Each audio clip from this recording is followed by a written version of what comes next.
হঠাৎ করেই সায়ন আমাকে জিজ্ঞেস করলো, নাতাশা কেমন আছো তুমি? আমি ওর এই প্রশ্নের কোনো উত্তর দেবার প্রয়োজন মনে করিনি, তাই কোনো কিছু না বলে লিফট থেকে বেরিয়ে সোজা ক্যান্টিনে চলে আসি। পিছনের দিক ঘুরে একবারও তাকাইনি আমি। ক্যান্টিনে হালকা কিছু খেয়ে সৌম্যকে ফোন দেই। আজকে আর ক্লাস করতে একদমই ভালো লাগছে না, তুই আমার ব্যাগটা নিয়ে নিচে চলে আয়, আমি গেটের সামনে তোর জন্য অপেক্ষা করছি। বেশ কিছুক্ষণ পর দেখি সৌম্য আর সায়ন দুজনেই একসাথে এসেছে। আমি একটু রেগে গিয়ে সৌম্যকে বললাম, কতক্ষণ ধরে তোর জন্য অপেক্ষা করছি, এখন আসার সময় হলো তোর। সায়ন যে সৌম্যর পাশে ছিল সেটা আমি দেখেও যেন না দেখেই ছিলাম। যাই হোক, সৌম্য আর আমি সোজা বাড়িতে চলে আসি। রাস্তায় আসার পথে সৌম্য আমাকে কি যেন একটা বলতে চেয়েছিল, আমি ইচ্ছে করেই শুনিনি। বুঝে গিয়েছিলাম সায়নের ব্যাপারেই হয়তো কিছু বলবে। যাই হোক, বাসায় এসে রুমের দরজা লাগিয়ে নিজের জীবনের অঙ্ক মেলাচ্ছিলাম। কি হবে আমার জীবনটা তো অন্য কেউ নিয়ন্ত্রণ করে। এসব ভাবতে ভাবতে আমি যখন গভীর চিন্তায় মগ্ন, তখনই আমার ফোনে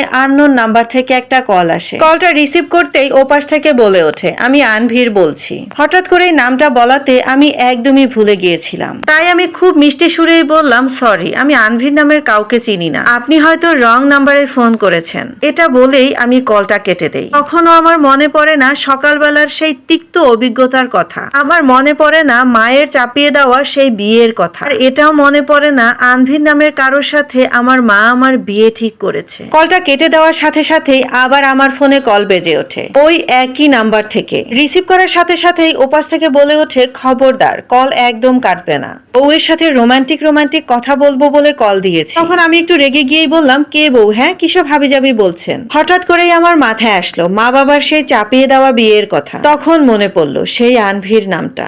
আমি তখন ওনাকে বলে দিলাম, আমি এই বিয়েটা করব না, আর আপনি অত্যন্ত বাজে প্রকৃতির একটা লোক, আর আপনি তো নিজের দায়িত্বটাই ঠিক মতো নিতে পারেন না। নিজেকে পাহারা দেওয়ার জন্য কতগুলো লোক পোষা লাগে আপনার, সে আবার আসছে আর একজনের দায়িত্ব নিতে। তখন ওদিক থেকে আনভীর বলে ওঠে, তোমাকে আমার ভীষণ ভালো লেগেছে, তাই বিয়েটা আমাকেই করতে হবে। আমি বললাম, আমি আপনাকে কোনো কিছুর মূল্যেই বিয়ে করব না। তখন ওদিক থেকে একটু হুমকির সুরেই বলল, করবে, আমাকেই বিয়ে করবে তুমি, আর নিজের ইচ্ছাতেই করবে। ওর এই হুমকিমূলক কথাগুলো আমার বেশ রহস্যজনক লাগলো। তখন আনভীর বলে উঠলো, আগামীকালকের ভিতরে আমি দেশে চলে আসছি, আগামী পরশু দিনকেই আমাদের রেজিস্ট্রি হবে। আমার কান দিয়ে যেন ধোঁয়া বেরোচ্ছে। তারপরেও বললাম, আপনি আমার সম্পর্কে কতটুকু জানেন? হ্যাঁ, আর এদিকে আমার বিয়ে সেটা আমিই জানি না। আমি আপনাকে আবারও বলছি, এই বিয়েটা হবে না। এটা বলেই আমি কল কেটে দেই। হঠাৎ করেই আমার বাবা আমার ঘরে এলো, আমাকে বলল, আনভীর ফোন করেছিল, কালকেও দেশে ফিরবে, গত পরশুদিন তোদের রেজিস্ট্রি, তোর নীলুফা আন্টি ফোন করেছিলেন আজকে সন্ধ্যার পরে তাদের বাসায় যাবার জন্য। নীলুফা আন্টি হলো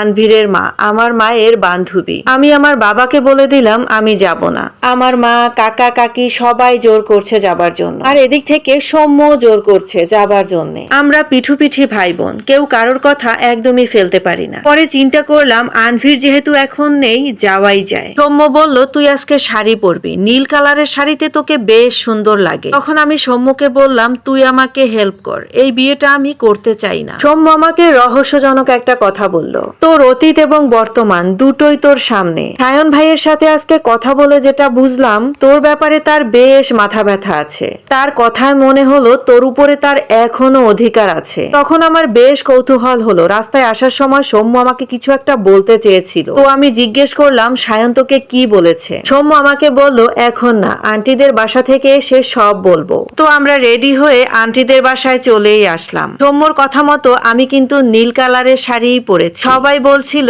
আমাকে নাকি নীল পরীর মতো লাগছে। প্রশংসা পেলে কার না ভালো লাগে, আমারও ভীষণ ভালো লাগছিল।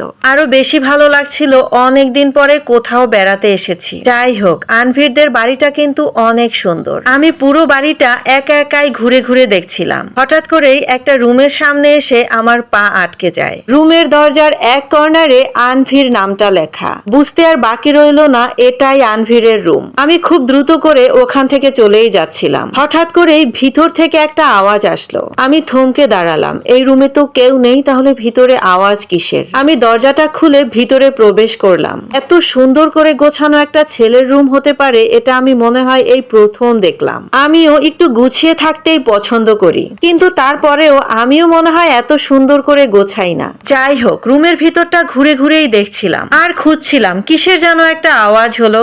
হঠাৎ করে রুমের লাইটটা অফ হয়ে গেল। বাহিরের লাইটের আলো হালকা একটু রুমের ভিতরে এসে পড়ছে। কলিজাটার ভিতরে খচখচ করে উঠলো, এখন এখান থেকে বের হওয়া দরকার। যাই হোক, বের হতে যাব ঠিক তখনই পেছন থেকে কে যেন একটা জড়িয়ে ধরলো। আমি জোরে চিৎকার দিলাম, কিন্তু এত বড় বাড়িতে আমার এই চিৎকার কেউ শুনবে না মনে হয়। আমার কানের কাছে এসে কে যেন একটা ফিসফিস করে বলল, কেমন আছো বউ? আমি লোকটার হাতটা সরিয়ে জোরে ধাক্কা দিয়ে দূরে সরে গেলাম। জিজ্ঞেস করলাম, কে আপনি? এটা কেমন ধরনের অসভ্যতা? তারপরে হঠাৎ করে অনুভব করলাম কালো একটা ছায়ার মতন আমার দিকে আস্তে আস্তে করে এগিয়ে আসছে। ভয়ে কলিজাটা আমার একদমই ঠান্ডা হয়ে যাচ্ছিল। কি হচ্ছে এসব আমার সাথে? তখন আমি নিজেকে বোঝালাম, নাতাশা তুই তো অনেক শক্ত প্রকৃতির মেয়ে, তাহলে এত ভয় পেয়ে যাচ্ছিস কেন? যাই হোক, আমি দৌড়ে বেরিয়ে যাব এমন মুহূর্তে রুমের লাইটটা অন হয়। তখন তাকিয়ে দেখি ওটা আর কেউ না, আনভীর। মাথাটার ভিতর থেকে যেন আগুন বেরোচ্ছিল। দরজা খুলে বেরিয়ে যাব ঠিক তখনই পিছন থেকে হাতটা টেনে ধরলো আনভীর। তখন আর নিজের রাগ একদমই কন্ট্রোল করতে পারলাম না। হাতটাকে ছুটিয়ে বলে উঠলাম, আপনার মেয়েদেরকে দড়া ছোঁয়ার অভ্যাস আছে বুঝি, তাই না? তখন আনভীর মুচকে হেসে বলল,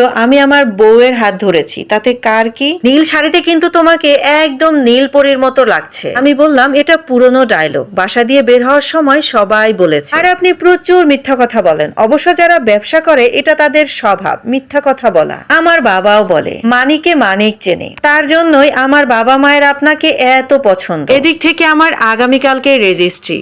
আনভীর জোর করেই ডেট ফিক্সড করেছে। আর আমার মায়ের একটাই কথা, বিয়েতে যদি আমি কোনো ব্যাগরা দেই তাহলে আমার মা বাড়ি থেকে চলে যাবে। যাই হোক, এখন রাত প্রায় 10টা বাজে আর আমরা সবাই এখনো আনভীরদের বাসায়। আনভীরের মা আমাকে আর সৌম্যকে অনেক জোর করেছিল আজকের রাতটা থাকার জন্য। আমি একদমই রাজি হইনি। তারপরে আনভীর বলল, তুমি আমার গাড়িতে যাবে, আমার একটা ফ্রেন্ডের সাথে তোমাকে পরিচয় করিয়ে দিব, তারপরে বাসায় পৌঁছে দিব। আমি একদমই রাজি হচ্ছিলাম না, কিন্তু আমার মা বাবা তারা রাজি হয়ে বসে আছে। বাধ্য হয়ে আমাকে আনভীরের গাড়িতে উঠতে হলো। মা বাবা সৌম্য ওরা বাড়িতে চলে গেছে। আনভীরের গাড়িটা একটা রেস্টুরেন্টের সামনে থামালো। ও আমার হাত শক্ত করে ধরে রেস্টুরেন্টের ভিতরে নিয়ে গেল। ভিতরে ঢুকে আমি যেটা দেখলাম সেটা দেখে তো আমি রীতিমতো শকড খেলাম। আমার এক্স হাজবেন্ড সায়ন, সে নাকি আবার আনভীরের বেস্ট ফ্রেন্ড, ভাবা যায়? ভিতরে ঢুকেই আনভীর সায়নের সাথে পরিচয় করিয়ে দিল। আর সায়নকে বলল, সায়ন, ও আমার হবু বউ নাতাশা। কালকে সন্ধ্যার পরেই আমাদের রেজিস্ট্রি, তোকে কিন্তু আসতেই হবে। সায়নের মুখটা দেখার মতো ছিল,